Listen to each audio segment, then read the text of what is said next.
Hello, Mama's Fallen Angels. This is Big Robbo, and I am here with Michael Weikath from Heavy Metal Legends Helloween, who are celebrating their 25th anniversary. Doesn't seem that long.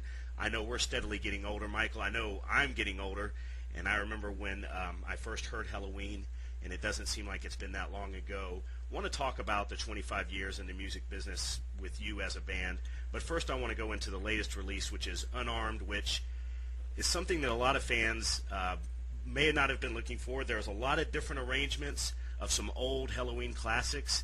Was this Helloween wanting to tap into their inner jazz roots? They sound a lot different. Was this something that was planned for a while, Michael, or was this something that just came out as kind of a brainstorm of the band? It came because we had that idea offered by our manager right after the tour, actually, when we wanted to take a break. The majority in the band had steady work going on without any major interruptions since about 15 years, so we were sort of having a little break in between. And he came up with the idea and said, like, okay, we already let the 20th anniversary pass when he came to work with us, and so for the 25th we got to do something. The term unplugged came up, and then like classical arrangements possibly and whatever. And Marcus and me, we were never fond of unplugged things, really. I mean, whenever bands like Queensryche or Tesla did their respective great efforts in that, you know, they sure know how to do that, but then it's another thing if we want to hear it or deem it so great or whatever. I'm pretty sure they did great.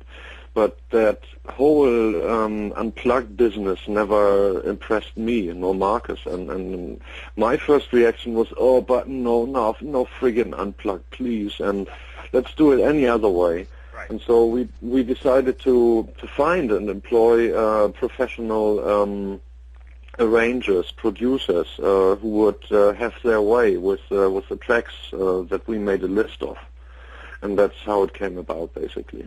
Yeah, and you can tell in some of the video things that have been leaked to YouTube and so forth, with the band doing videos, you can tell that you guys are having a lot of fun with it as well, Michael. Yeah, even though, you know, work on it was limited. I mean, certainly Danny had to play the drums, Andy had to sing. I actually didn't play many guitars, just a few. And most of the work that went into the guitars has been done by Sasha, really. And I wanted to have some time out, definitely, because, like, I don't know when I had my last break. It must have been around the Chameleon time when nobody wanted to hear of us. And I've been sitting home doing tracks that would later on appear on Master of the Rings and stuff. And ever since, I was also afraid, you know, that everyone may suffer from a burnout or whatever, which is never good. And so right now we are preparing demos for the next studio session that's going to take place end of April, early May, for the next regular Helloween record, which is to be heavy metal yet again, yeah? Just what people would expect of us. But for the 25 years and not unplugged, we thought we just give ourselves the honor to do those things that way that you can hear them on Unarmed, right? The only thing I could have lived without are the children choirs, actually, on I Want Out. I'm not so fond of those, but someone decided they should be on there and thought it was fun, and so.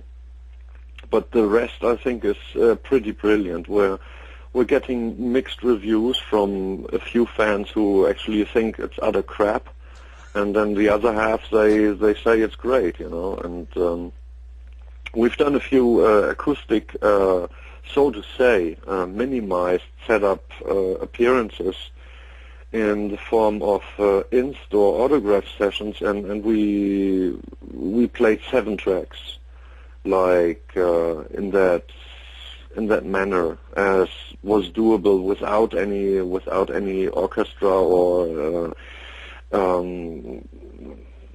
computerized edit whatever stuff, you know, that was coming from the PA or whatever. So they're just like the 5-piece we are, and then we played some stuff with processed acoustic signals from Vox Tone Lab tone processors.